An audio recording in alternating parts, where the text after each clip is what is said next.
IPL 2024 సీజన్లో Lucknow super Giants చెన్నైకి వరుసగా రెండో మ్యాచ్లోనూ చెక్ పెట్టింది.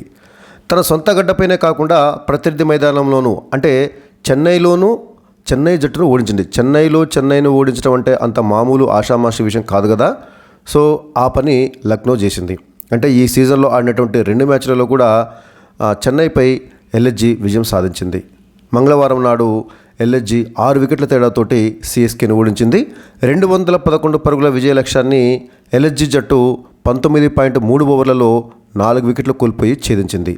Player of the match Marcus Stoinis అద్భుత శతకంతో అజేయంగా నిలిచి ఒంటి చేత్తో ఎల్ఎస్జీకి అంటే లక్నో సూపర్ జైంట్స్కి విజయాన్ని అందించాడు.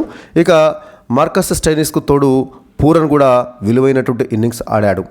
స్టైనిస్ 63 బంతుల్లో 13 ఫోర్లు 6 సిక్సర్లతోటి 124 పరుగులు చేసి నాట్అవుట్గా నిలవగా పూరన్ 15 బంతుల్లో 3 ఫోర్లు 2 సిక్సర్లతోటి 34 పరుగులు చేశాడు.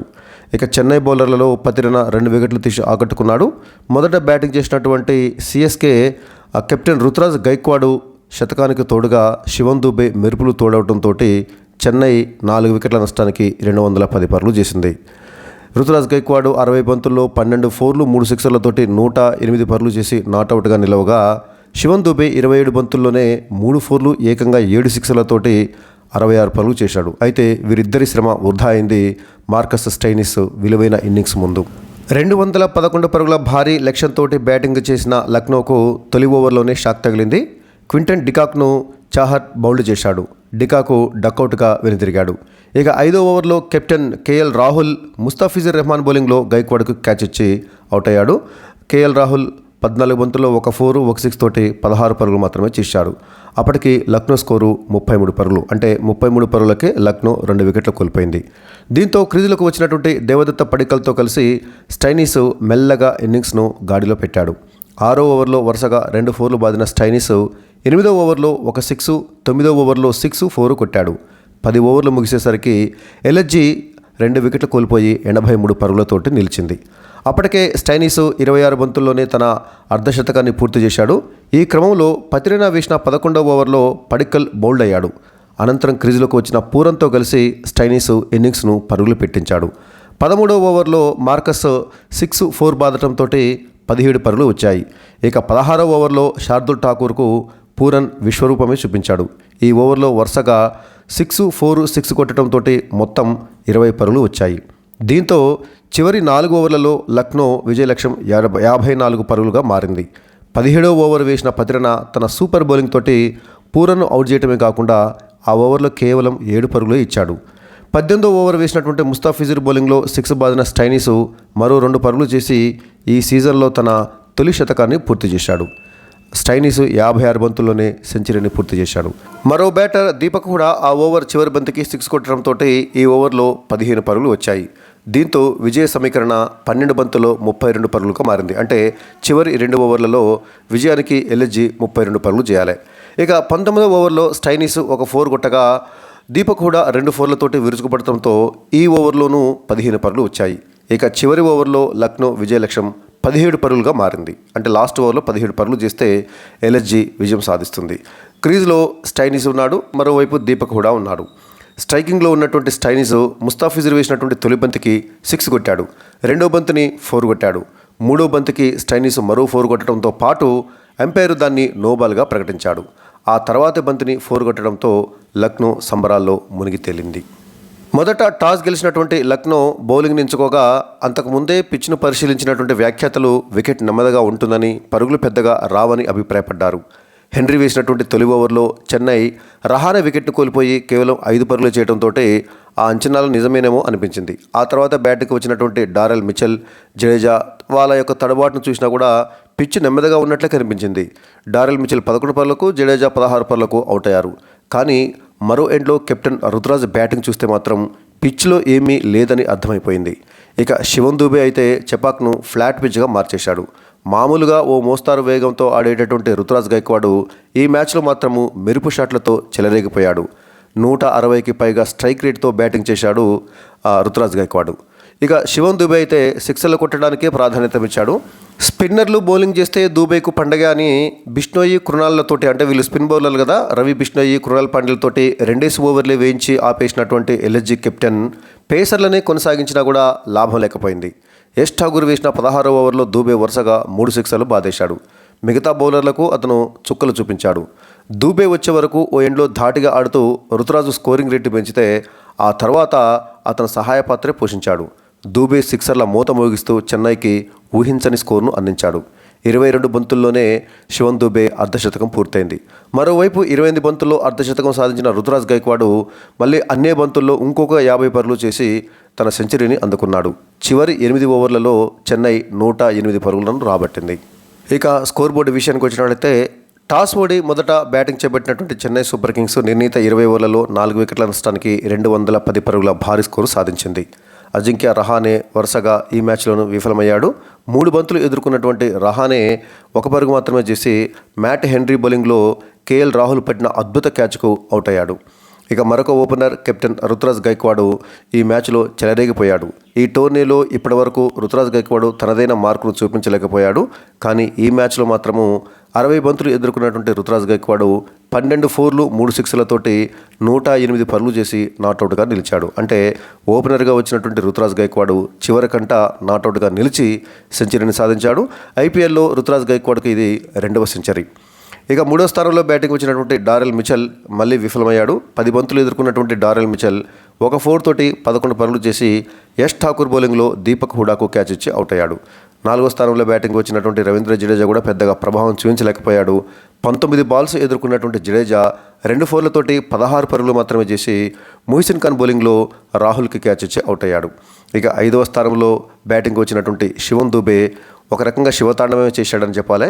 27 బాల్స్ ఎదుర్కొన్నటువంటి శివన్ దూబే 3 ఫోర్లు ఏకంగా 7 సిక్సర్లతోటి 66 పరుగులు చేసి రన్అట్ అయ్యాడు. చివరిలో బ్యాటింగ్కి వచ్చినటువంటి ధోని బ్యాటింగ్కి వస్తుంటుంటే తెలుసుగా, ఈ సీజన్లో స్టేడియం ఏదైనా ఏ నగరంలోనైనా సరే ధోని బ్యాటింగ్కి వస్తుంటుంటే స్టేడియం మొత్తం ధోని అనే పేరుతోటి మార్మోగిపోతుంది. అలాంటిది మరి చెన్నైలో బ్యాటింగ్కి వస్తుంటుంటే మామూలుగా ఉండదు కదా. సో చివర్లో బ్యాటింగ్కి వచ్చాడు ధోని. కేవలం 1 బాల్ మాత్రమే ఎదుర్కొన్నాడు. ఆ బాల్ని 4గా మలచడం జరిగింది.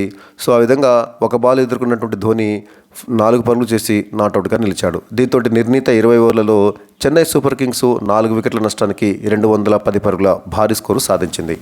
ఇక లక్నో సూపర్ జైంట్స్ బౌలర్లలో మ్యాట్ హెన్రీ, ముహిసిన్ ఖాన్, యష్ ఠాకూర్ వీళ్ళు ముగ్గురు తలా 1 వికెట్ తీయడం జరిగింది. అయితే మ్యాట్ హెన్రీ కానీ ఆ తర్వాత వచ్చేసి కృణాల్ పాండ్యా కానీ వీళ్ళు మంచి పొదుపైనటువంటి బౌలింగ్నే చేశారని చెప్పాలి. ఇక ముహిసిన్ ఖాన్, ఆ తర్వాత స్టైనిస్, ఆ తర్వాత యష్ ఠాకూర్ వీళ్ళు భారీగా పరుగులు సమర్పించుకున్నారు. ఇక 211 పరుగుల విజయ లక్ష్యంతో బ్యాటింగ్ ప్రారంభించినటువంటి లక్నో సూపర్ జైంట్స్కి ఆదిలోనే చుక్కెదురైంది.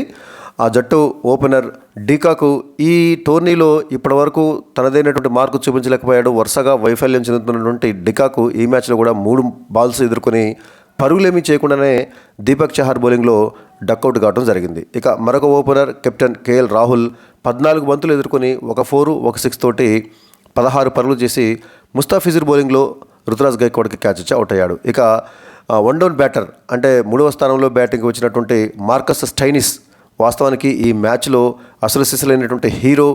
అదేవిధంగా ఎల్ఎస్జీకి ఒంటి చేత్తో విజయాన్ని అందించినటువంటి మార్కస్ స్టైనిస్ 63 బాల్స్ ఎదుర్కొని 13 ఫోర్లు 6 సిక్స్లతోటి 124 పరుగులు చేసి నాట్అవుట్గా నిలిచాడు. ఇక 4వ స్థానంలో బ్యాటింగ్ వచ్చినటువంటి దేవదత్త పడిక్కల్ కూడా ఈ సీజన్లో మరి ఏమాత్రం రాణించలేదు. ఈ మ్యాచ్లో కూడా 19 బాల్స్ ఎదుర్కొన్నటువంటి పడిక్కల్ కేవలం 13 పరుగులు మాత్రమే చేసి మతీషా పతిరనా బౌలింగ్లో బౌల్డ్ అయ్యాడు.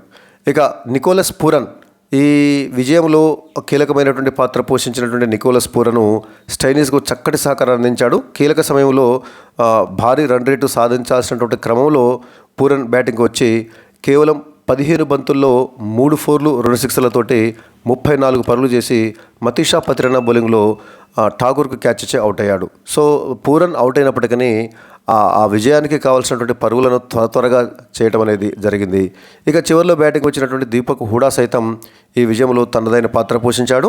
6 బాల్స్ ఎదుర్కొన్నటువంటి దీపక్ హుడా 2 4లు 1 సిక్సర్ తోటి 17 పరుగులు చేసి నాట్అవుట్గా నిలిచాడు. దీంతో లక్నో సూపర్ జెయింట్స్ 19.3 ఓవర్లలో 213 పరుగులు చేసింది, 4 వికెట్లు కోల్పోయి. దాంతో 6 వికెట్ల తేడాతో ఎల్ఎస్జీ సిఎస్కేపై విజయం సాధించింది. ఇక సిఎస్కే బౌలర్ల విషయానికి వచ్చినట్టయితే మతీషా పత్రన 2 వికెట్లు తీగా ముస్తఫిజుర్ రెహమాను, ఆ తర్వాత దీపక్ చహార్ చెరో వికెట్ తీశారు. దీపక్ చహారు మరి 2 ఓవర్లు వేశాడు, అయినప్పటికీ కేవలం ఓవర్కి 5.5 చొప్పున పరుగులు సమర్పించాడు. మరి మిగతా 2 ఓవర్లని ఎందుకు వేయించలేదో తెలియదు, కానీ దీపక్ చహార్ అయితే పరుగులను మంచిగా కట్టడి చేయడం జరిగింది. అయితే ఇక్కడ ముస్తాఫిజుర్ రెహమాన్ కానీ తర్వాత షార్దుల్ ఠాకూర్ కానీ భారీగా పరుగులు సమర్పించుకున్నారు. ఓవర్కి 14 చొప్పున పరుగులు సమర్పించుకోవడం జరిగింది. తర్వాత తుషార్ దేశ్పాండే, తర్వాత మొయిన్ అలీ కూడా ధారాళంగానే పరుగులు ఇచ్చారు. అయితే ఇక్కడ పరుగులను మంచిగా నియంత్రించినటువంటి దీపక్ చహార్ కేవలం 2 ఓవర్లు మాత్రమే వేయటము గమనార్హము. ఇక తన అద్భుతమైనటువంటి బ్యాటింగ్ తోటి 3వ స్థానంలో బ్యాటింగ్కి వచ్చి చివరికంట నిలిచి ఒంటి చేత్తోటి దాదాపు విజయం అసాధ్యం అని అనుకున్నటువంటి దశలో ఎల్ఎస్జీకి విజయాన్ని అందించినటువంటి మార్కస్ స్టైనిస్కి player of the match award లభించింది. ఇక తాజాగా పాయింట్ల పట్టిక విషయానికి వచ్చినట్లయితే ఈ విజయంతో ఎల్ఎస్జీ 4వ స్థానానికి ఎగబాగ్గా ఇప్పటి వరకు 4వ స్థానంలో ఉన్నటువంటి సిఎస్కే 5వ స్థానానికి పడిపోయింది. సో ఎల్ఎస్జీ ఇప్పటివరకు 8 మ్యాచ్లలో 5 విజయాలు 3 పరాజయాలతోటి మొత్తంగా 10 పాయింట్లు సాధించి పాయింట్ల పట్టికలో 4వ స్థానంలో ఉంది. అదే సిఎస్కే ఇప్పటివరకు 8 మ్యాచ్లు ఆడి 4 విజయాలు 4 పరాజయాలతోటి 8 పాయింట్లు సాధించి పాయింట్ల పట్టికలో 5వ స్థానానికి పడిపోయింది. మొదటి 4 స్థానాలలో నిలిచినటువంటి జట్లే మరి ప్లే ఆఫ్స్కి అర్హత సాధిస్తాయన్న విషయం మనకు తెలిసిందే. ఇక ఎప్పట్లాగా రాజస్థాన్ రాయల్స్ జట్టు తన అగ్రస్థానంలోనే కొనసాగుతుంది. 8 మ్యాచ్లు ఆడినటువంటి రాజస్థాన్ రాయల్స్ 7 విజయాలు ఇప్పటివరకు ఒకే ఒక పరాజయంతో మొత్తంగా 14 పాయింట్లు సాధించి మిగతా జట్లకు అందనంత దూరంలో ఉండి మరి టేబుల్ టాపర్గా నిలవడం జరిగింది. 2వ స్థానంలో కేకేఆర్ కోల్కతా నైట్ రైడర్స్ ఉంది. 7 మ్యాచ్లలో 5 విజయాలు 2 పరాజయాలతోటి 10 పాయింట్లు సాధించినటువంటి కేకేఆర్ 2వ స్థానంలో. అదేవిధంగా 3వ స్థానంలో ఎస్ఆర్హెచ్ సన్ రైజర్స్ హైదరాబాద్ 7 మ్యాచ్లలో 5 విజయాలు 2 పరాజయాలతోటి 10 పాయింట్లతోటి మరి 3వ స్థానంలో ఉన్నాయి. కేకేఆర్ కానీ ఎస్ఆర్హెచ్ కానీ పాయింట్లు సమానంగా ఉన్నప్పటికీ మెరుగైనటువంటి నెట్ రన్ రేట్ ఉన్నటువంటి కేకేఆర్కి అయితే ఈ టోర్నీలో అద్భుతమైనటువంటి నెట్ రన్ రేట్ ఉంది. మిగతా జట్లతో ఆర్ఆర్తో పోల్స్తా కూడా కేకేఆర్కి మెరుగైన నెట్ రన్ రేట్ ఉంది. సో కాబట్టి మెరుగైన నెట్ రన్ రేటు ఉండటం వల్ల కేకేఆర్ 2వ స్థానంలో, ఆ తర్వాత ఎస్ఆర్హెచ్ 3వ స్థానంలో ఉంది. 4వ స్థానంలో ఎల్ఎస్జీ, 5వ స్థానంలో సిఎస్కే, 6వ స్థానంలో గుజరాత్ టైటన్స్, 7వ స్థానంలో ముంబై ఇండియన్స్, 8వ స్థానంలో ఢిల్లీ క్యాపిటల్స్, 9వ స్థానంలో పంజాబ్ కింగ్స్, ఇక 10వ స్థానంలో అట్టడుగున రాయల్ ఛాలెంజర్స్ బెంగళూరు జట్టు 8 మ్యాచ్లు ఆడి ఇప్పటివరకు ఒకే ఒక విజయం సాధించి 7 పరాజయాలతోటి కేవలం 2 పాయింట్లు మాత్రమే సాధించినటువంటి ఆర్సీబీ మరి పాయింట్ల పట్టికలో అట్టడుగున నిలిచింది.